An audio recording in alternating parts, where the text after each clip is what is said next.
साथियों नमस्कार।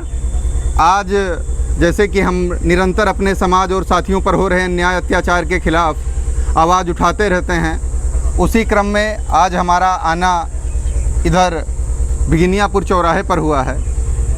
आप हमारे दादाजी जो हमारे साथ सामने खड़े हैं दादाजी हैं।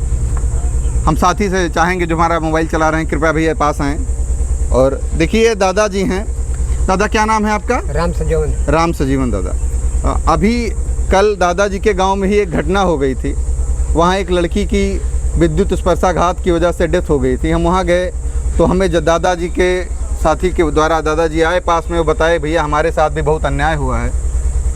तो जान लें आप लोग कि दादाजी का गांव पड़ता है खैया मऊ। लगभग 20 दिन से 1 महीने हुआ होगा और दादाजी का लड़का रुदौली में ही एक एक्सीडेंट में जिसकी मृत्यु हो गई है।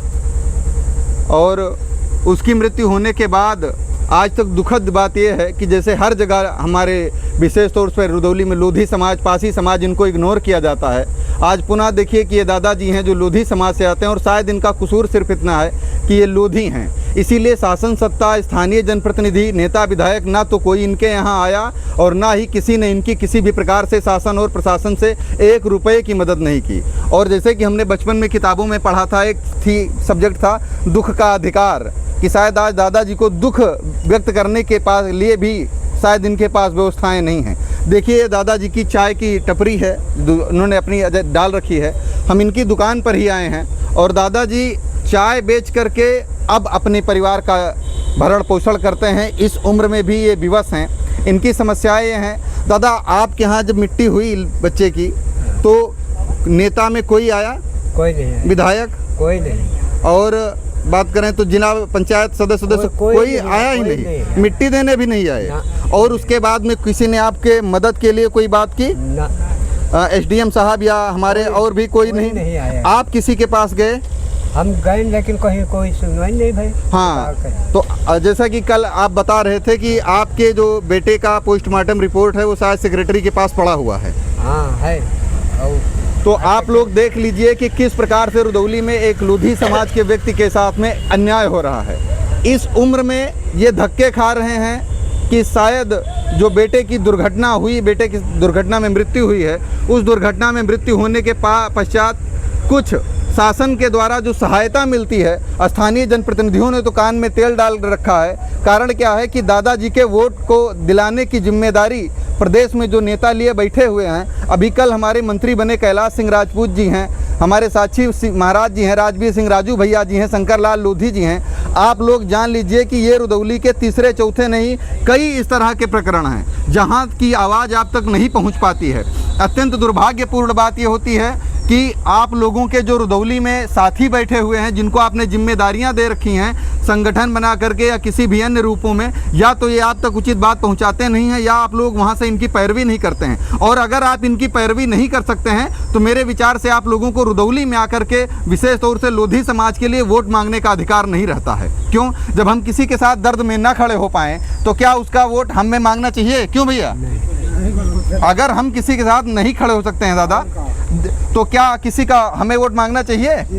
अगर हम उसके दर्द में ही शामिल नहीं। इस उम्र में आप लोग देख लीजिए, ये बूढ़ा व्यक्ति जिसका बेटा अभी 20 दिन पहले मरा है, दुर्घटना में, एक्सीडेंट में जिसकी डेथ हुई है, 1 रुपये शासन से इसकी मदद नहीं हुई है, ना कि कोई जनप्रतिनिधि इसके यहाँ मिट्टी देने आया। मैं देखने वालों से एक बात पूछना चाहता हूँ, क्या अन्य समाज में विशेष तौर से विधायक जी के जुड़े हुए लोग जो हैं, मैं उनके समाज को अटैक नहीं कर रहा, इसको स्पेशल समझ लिया जाए, मैंने कहा उनके जुड़े हुए लोग जो हैं, क्या उनकी जिम्मेदारी ये नहीं बनती है कि ऐसे लोगों की सूचना दी जाए? अगर क्या दादा के गांव अथवा ग्राम सभा में विधायक और भाजपा के लोग नहीं हैं? अगर हैं तो वो खबर क्यों नहीं देते हैं? वो खबर इसलिए नहीं देते हैं कि अरे वहाँ जाने की क्या जरूरत है, छोट आदमी हैं क्या दादा? कौन नहीं, वोट तो आखिर में भाजपा को दे ही देंगे।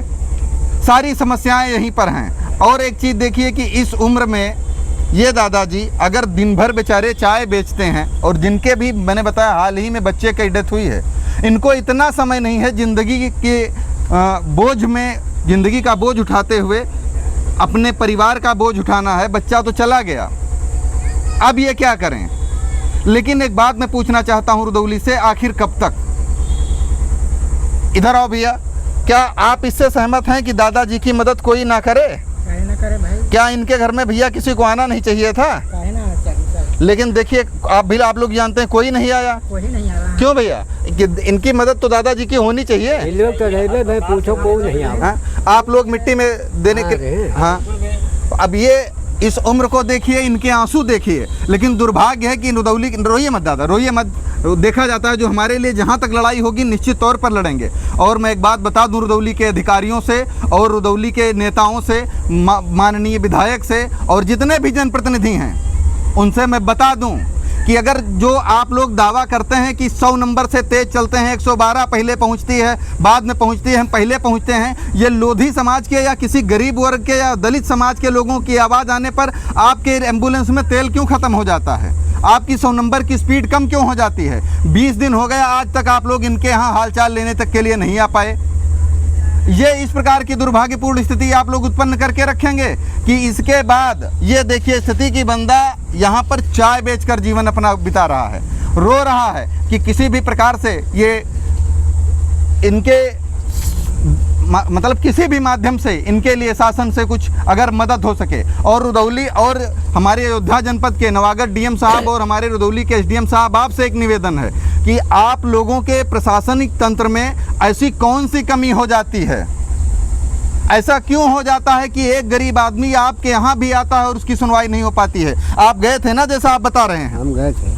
अब एक चीज़ बताइए कि इस उम्र में व्यक्ति जिसका बच्चा खत्म हो जाता है, जिसका जवान लड़का खत्म हो गया, घर की आर्थिक स्थिति गड़बड़ है, उसको इसलिए कि शासन से अगर कोई सहायता जो कि स्वीकृत है, माननीय मुख्यमंत्री जी की तरफ से आदेश है, वो नहीं मिल पा रहा है। और देश और प्रदेश में बैठे हुए लोगों, रुदौली के नेताओं, सिर्फ कागजों पर मौसम गुलाबी करने से कुछ नहीं होगा। पक्ष विपक्ष के कोई नेता नहीं आए इनके यहाँ। फिर मैं एक पूरी जिम्मेदारी के साथ कह रहा हूँ, जैसा कि दादाजी ने बताया और यहाँ उपस्थित भैया लोगों ने बताया, एक आदमी नहीं आया कोई पक्ष विपक्ष का इनके यहाँ। क्यों और आखिर ऐसा कब तक चलेगा? मेरी आवाज़ जहाँ तक भी पहुँचती है, विशेष रूप से मैं भारतीय जनता पार्टी के लोगों को, चूँकि मैं भारतीय जनता पार्टी से जुड़ा हुआ हूँ, इसलिए आप सभी को आगाह करते हुए ये बात कर रहा हूँ कि ऐसी चीज़ें बंद कर दीजिए। लोधी समाज और दलित समाज की उपेक्षा करना बंद कर दीजिए। आप लोग कहते हैं ना कि ये लोग तो भाजपा को वोट देते हैं, हमें नहीं देते। चलिए भाजपा को ही वोट देते हैं, तो आप लोग भाजपा के जो जनप्रतिनिधि हैं, भारतीय जनता पार्टी के जो नेता हैं, आप सभी लोग इस बात को जान लीजिए।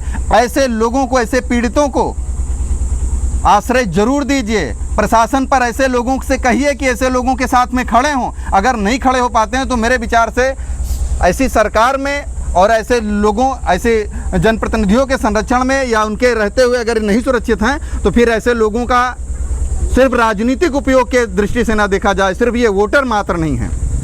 हमारे साथ यहाँ भैया देखिए बैठे हुए हैं। क्यों दादा? मदद तो दादा के हो चाहत रही ना। जैसे अगर इनका लड़का खत्म हुआ है और का तो का विधायक या कोई स्थानीय पक्ष विपक्ष के लोग अगर इनके यहाँ मिट्टी देने, बताइए मिट्टी देने तक नहीं गए, का आप इससे सहमत हैं? मट्टी दे रहे हैं इससे। हाँ? और प्रशासन के लोग अगर इनका जवान लड़का खत्म हुआ है, क्या इनकी मदद नहीं कर सकते हैं? बिल्कुल कह सका भाई, सरकार का है, क्या है? करना चाहिए। ये देखिए लकड़ी जला करके आलम ये है, बच्चों, छोटे बच्चे हैं घर पे, उनका जीवन निर्वाह करने के लिए दादाजी को चाय बेचनी पड़ती है।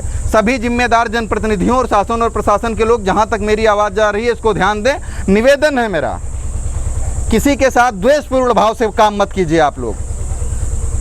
शासन, सरकारें, प्रशासन सब कुछ ठीक है, लेकिन ऐसे लोग अगर भटकते रहेंगे तो इनका शासन और प्रशासन दोनों पर से भरोसा कमज़ोर होगा।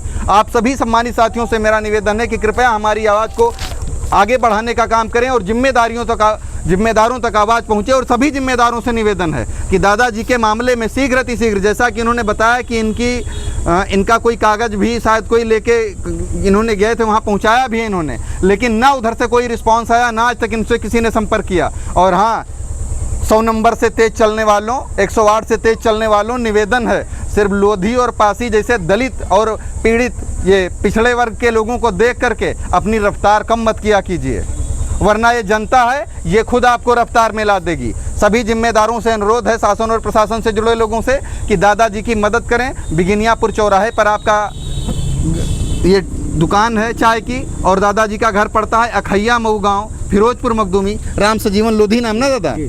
और दादा आप रोइएगा नहीं, हमारे लायक जो भी चीज़ें होंगी भरोसा रखिएगा, हम पूरी दमदारी के साथ आपके साथ खड़े रहेंगे। आप सभी सम्मानित साथियों का बहुत बहुत धन्यवाद। भारत माता की जय, वंदे मातरम, जय भीम, जय भारत।